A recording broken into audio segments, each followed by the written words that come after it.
The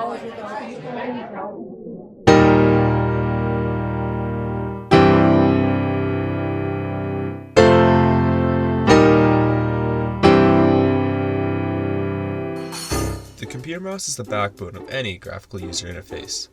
The intuitiveness of such a simplistic device that acts as a one-to-one conduit of two-dimensional motion is simply unrivaled, say, for maybe a touchscreen. Because of its pivotal role, companies have taken it upon themselves to refine the mouse, some admittedly better than others. Hi, I'm RJ, and today I'm going to be talking about something that goes mostly unnoticed in most people's everyday lives: computer mice. This is my personal mouse of choice, a first-generation Logitech MX Master finished in a beautiful stone gray. When most people see my mouse for the first time, they usually have a reaction that's something along the lines of, "Why the hell would you need something like that?" And I can see where they're coming from. For a tenth of the price of what I paid for my mouse, you could have easily gotten something that was perfectly usable for everyday tasks. But, at least for me, the premium cost is worth it when taking into account the features that it boasts.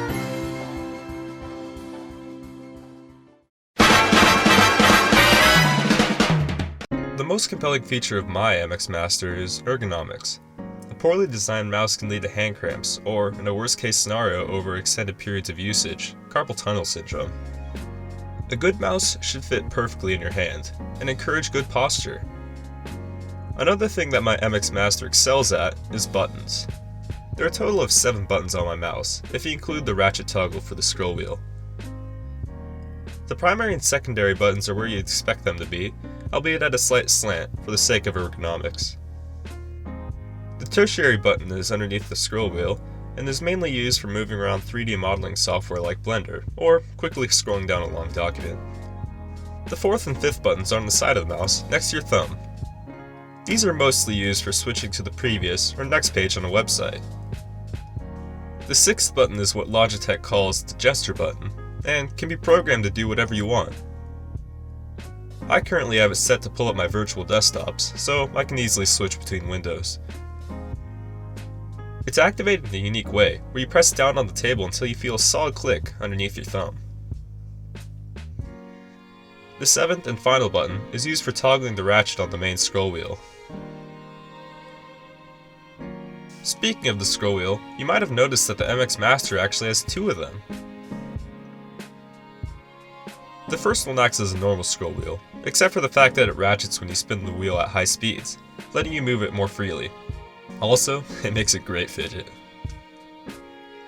The second wheel is on the side of the mouse, in front of the previous and next buttons. This one is used to move content from side to side, on the x-axis.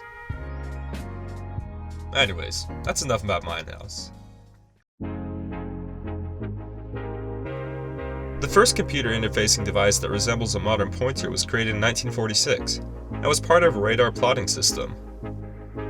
The next innovation was made almost 2 decades later, in 1964, when the first prototype of what resembles a modern computer mouse was created.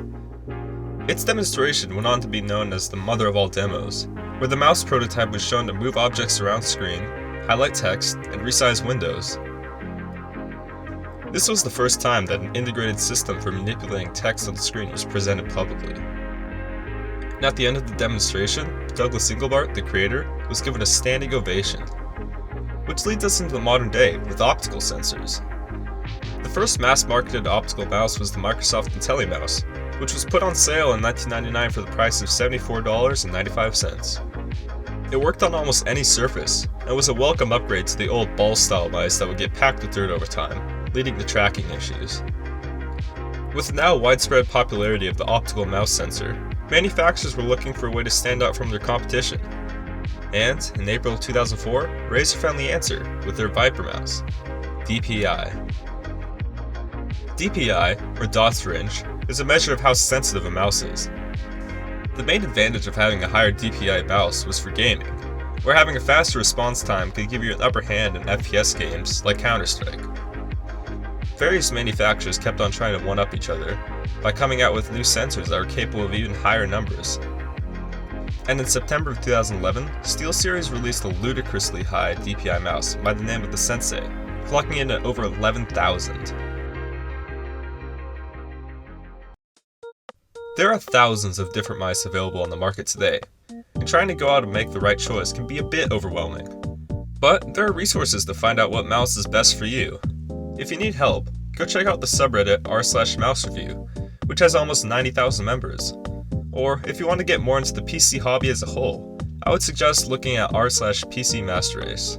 Anyways, thanks for watching, and I'm sure that you'll find what you're looking for eventually.